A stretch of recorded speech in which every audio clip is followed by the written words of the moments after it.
Alright, words cannot express my anxiety for this moment right here. I have been incredibly hyped for Cathay. For people who are new to my channel, I have been waiting for this for a long time. Longer than Cathay's actual announcement. I got absurdly hyped when Cathay was revealed during that initial cinematic trailer, though sadly I didn't have a webcam at that point, so you couldn't see my face. So, yeah, the Cathay reveal. I have not seen any of the information that I'm sure is coming out alongside this. I made sure to deliberately make sure I just see the trailer here. Stumbling over my own words here because I'm so hyped. So, this is just going to be my immediate reaction. I wanted to get this on recording because I am going to be so hyped about this. I don't know why I had subtitles on.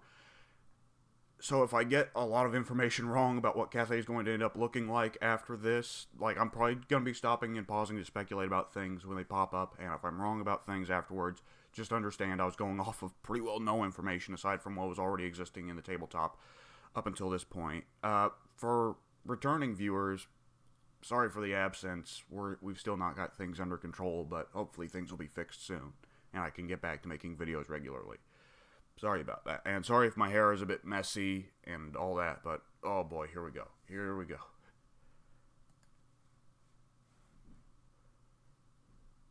Cathay, man, it's real.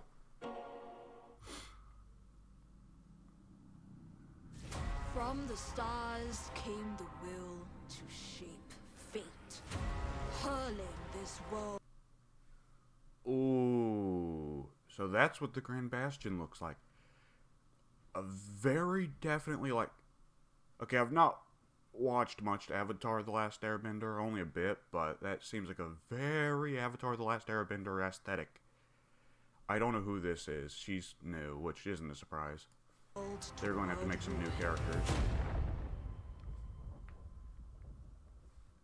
She's the second Legendary Lord, isn't she? So we're not getting the Monkey King. It's going to be the Dragon Emperor and whoever she is. Ooh. Ooh, what is this? Oh, some people are going to be mad about that. This is definitely like higher fantasy than most of what you'd see in the Empire of Bretonia. Unless you remember the floating fortresses that the Empire has in the art, I guess. But oh my god, this is amazing looking. So is this... This isn't a siege map, is it? It can't... These are towers, clearly, and that's a gate, but there's no way they'd have that big stretch of wall without a tower. Especially not as much as Creative Assembly loves their towers. And there's no way this cityscape is playable. Ooh. Ooh.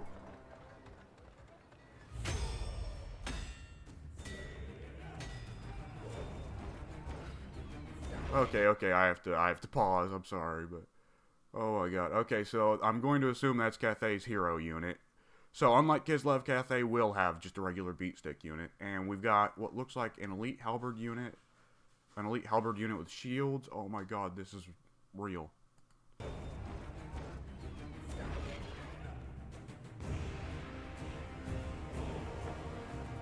Ooh, the Cathay gets hot air balloon units? Okay, so these hot air balloon units are going to be the testing grounds for the dwarf thunder barges, aren't they? Oh. This burden is mine to bear. Okay, I'm going to assume those are lords, and these are going to be our regular crossbow unit, and we've got handguns in the background there. Okay. To offer guidance where it is most needed. To demand. She's definitely a legendary lord. Sacrifice. How much of the trailer we got left? Oh, there. What the fuck? Hang on. What are... Hang on. Those are Furies, but hang on. Let me boost the resolution a bit. Whoop. Which, because I record in such a low resolution, you guys really aren't going to be able to see this. I'm sorry about that. I'm going to be looking into fixing that later. Yeah, I can't make out what the fuck these are. These must be some kind of new Slanesh unit. Oh, no. No, those are coming from the Cathay side. Okay. Why are Cathayan knights riding Pegasuses? And we've got some kind of shield bearer unit here. Oh, flying... Whole units of Chaos Warriors riding flying discs of Zinj. Okay. Interesting.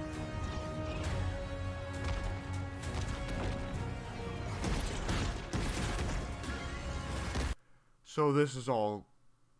Those dirigibles, those hot air balloons, looks like some Age of Sigmar style stuff, which is not a surprise. Games Workshop was inevitably going to include Cathay and Age of Sigmar, but some people are going to be fucking mad about that. Lore change. Oh, it's Kairos Fateweaver. Okay. Well, that's not a surprise. I was kind of expecting the Legendary Lords to all be Greater Demons like that. I think those were Seekers of Zinj. No, not Seekers. Screamers of Zinj. There you go. Okay, so they've got snipers in there. Okay, whoop, hang on. Let's get a close-up on those units. Okay, for one thing, let's see. Okay, so there's some kind of rocket launcher on the front of the hot air balloons, and then they've got snipers in the hot air balloon itself. So Cathay has more advanced gunpowder than the Empire does, because the Empire does have snipers, but they're very rare. That's interesting. That makes sense, though. Cathay has had gunpowder probably for way long. God, I'm a nerd. Okay, so we got halberdiers, we got... This is either some kind of grenade launcher or blunderbuss. And here comes the Celestial Dragon, right?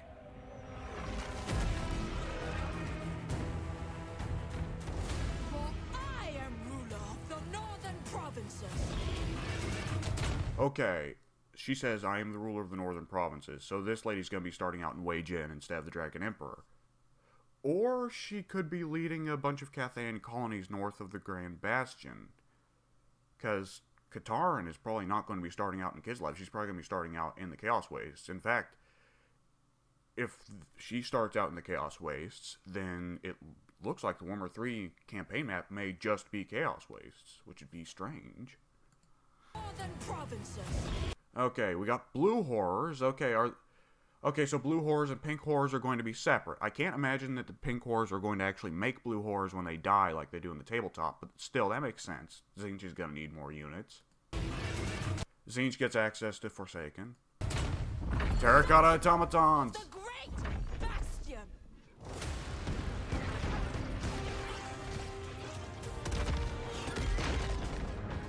Those are definitely grenade launchers. Okay, and we got some kind of halberdier unit. So Terracotta Automatons are just a straight monster instead of monster infantry. Oh, she's a caster. Yeah, that makes sense.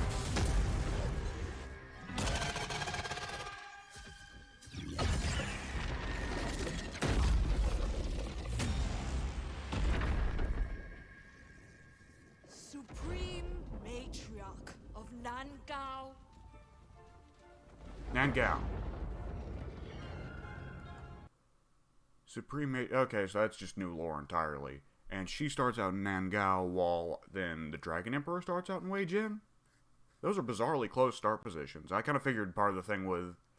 I kind of figured they'd do the Monkey King and Dragon Emperor, because then that way the two Cathayan legendary factions would be at war with each other and not unite, because Cathay United is incredibly strong in the lore.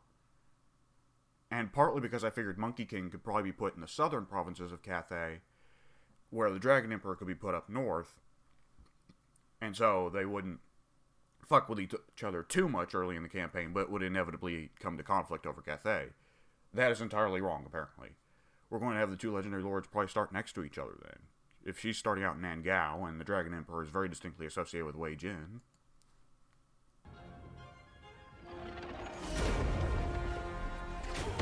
Master of the Storm Winds. Daughter of the Dragon Emperor. Oh, so she's the daughter of the Dragon Emperor. And she inherited as being a dragon. And they can just turn from human to dragon at will, which explains why she looked so not human. Hang on. Okay, I want to get a closer look at her now that we know she's part dragon. Has she got elf ears? Of Nangao. It's hard to tell. If I went back, though, I could probably tell. Hang on. Just a moment. I gotta see this. I guess it doesn't matter. Fuck it. I don't need to see this again. What am I doing? That's the end of the trailer right there, isn't it? Yeah, either which way. Holy shit. Ooh, boy. Okay, coming early 2022, which I guess some people are probably mad about that, but whatever. The game will be better for it. I'm almost certain. Cyberpunk 2022 wasn't. Cyberpunk 20... I don't remember what the name of the damn game is. Whatever. Cyberpunk wasn't, but the development for Warhammer 3 hasn't gone on that long. Okay, so yeah, it's... They're not letting us see the Dragon Emperor yet, which is kind of curious, but they're probably waiting for him to do maybe the campaign reveal. The campaign mechanics reveal, rather, which is not for several months now. Kairos Feyweaver looks kind of cool. He's definitely the least interesting of the Tzeentch Legendary Lord options to me. But I'll probably still play him. Same as Scarbrand. Scarbrand's in the same, none of the greater demon legendary lords were interesting possibilities, but I am very enthused with Cathay. I'm glad they did not take the stupid option of going down the Tamarcon route and making them a kind of hybrid of China and Japan. I do think it's interesting, it's not as Ming-inspired in aesthetic, from what I can see. Though I'm hardly an expert on Ming-era attire and armor. I'm sure someone who's more well-versed in Chinese history could tell me I'm wrong there. What the fuck? That's a symbol of the Ryukyu Kingdom, isn't it? Are these people supposed to be from Nippon?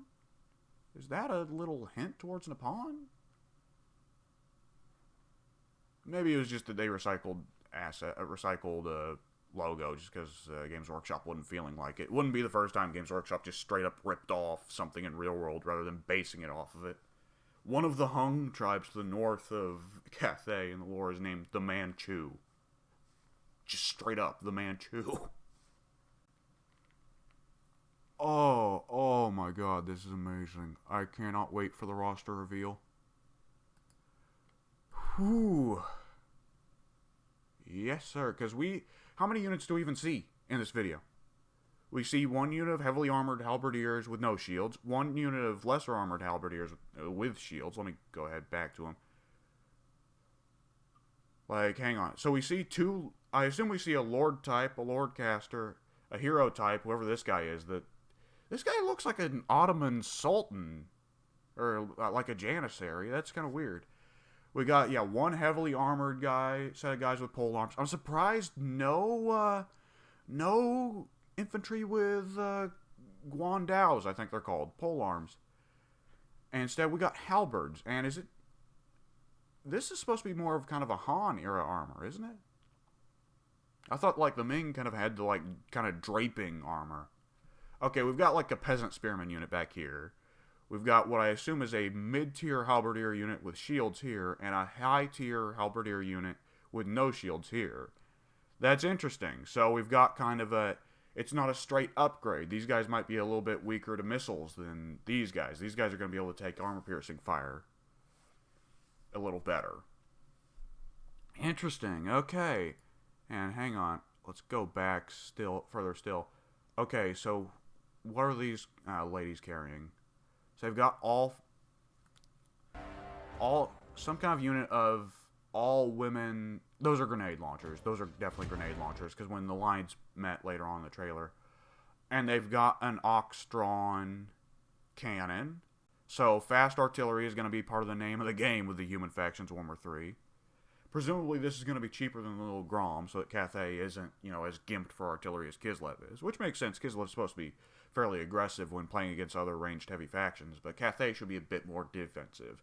Cathay should be a bit more like the Empire, but with monsters and slightly worse cavalry. I think. And there's the Terracotta Automaton. Oh, I can't wait to get a good look at those. This is very definitely like...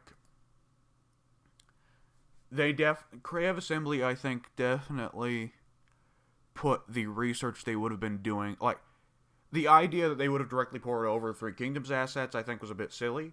But I think Creative Assembly definitely put the research they did for Three Kingdoms to good use here.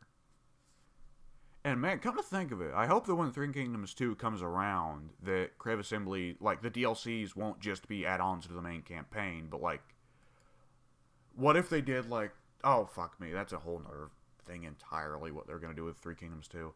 Okay, so we actually have seen very few of the Cathayan units here. We've seen 3 units of infantry, a unit of missile infantry, we didn't even see Chukonus, which everybody expected, a legendary lord, a monster, 2 monster types, because presumably the celestial dragons aren't going to look that different from the moon lady, and the hot air balloons, and the ox-drawn cannon, or I guess it's closer to a bombard, but oh my god, hang on, let's go back and see this again, just to see if there's anything I missed.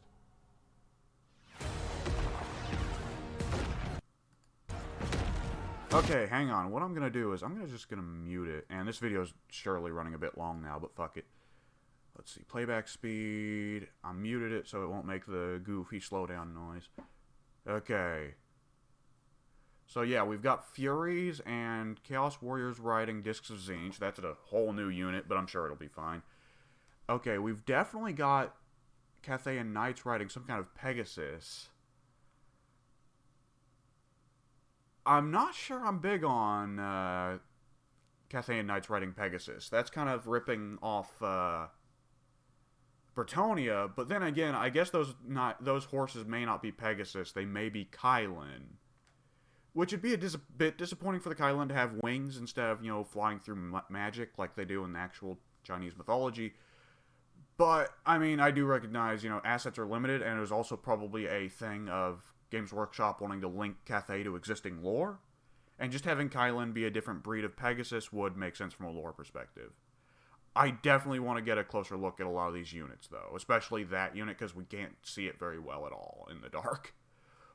Oh, the Furies look good! I like it. And there's, I think in the background, yeah, you can see some Screamers. Oh, man, this is good stuff. And the neat thing is that the Cathayan artillery is not firing cannonballs, they're firing javelins. Which is how it is in the lore, I believe, in the tabletop lore.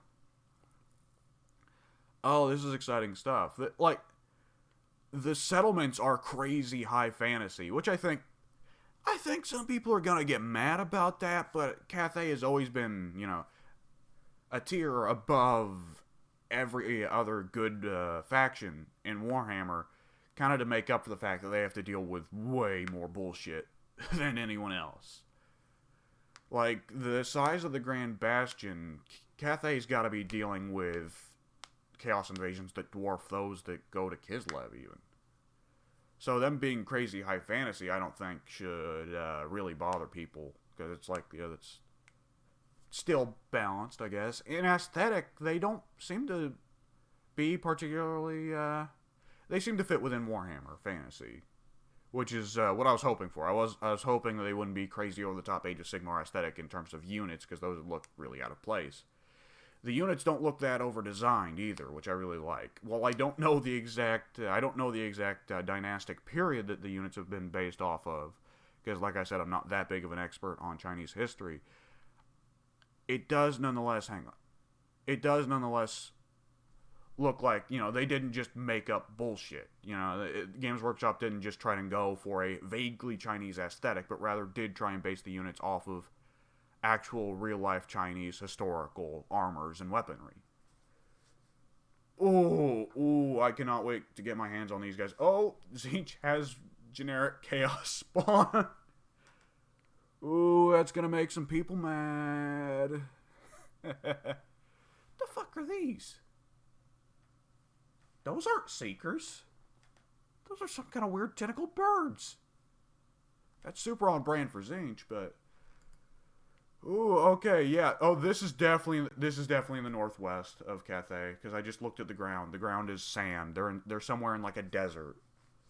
Okay, because that would make sense, because real world China is a desert, and I think that at some points they have mentioned Cathay having a desert in the northwest.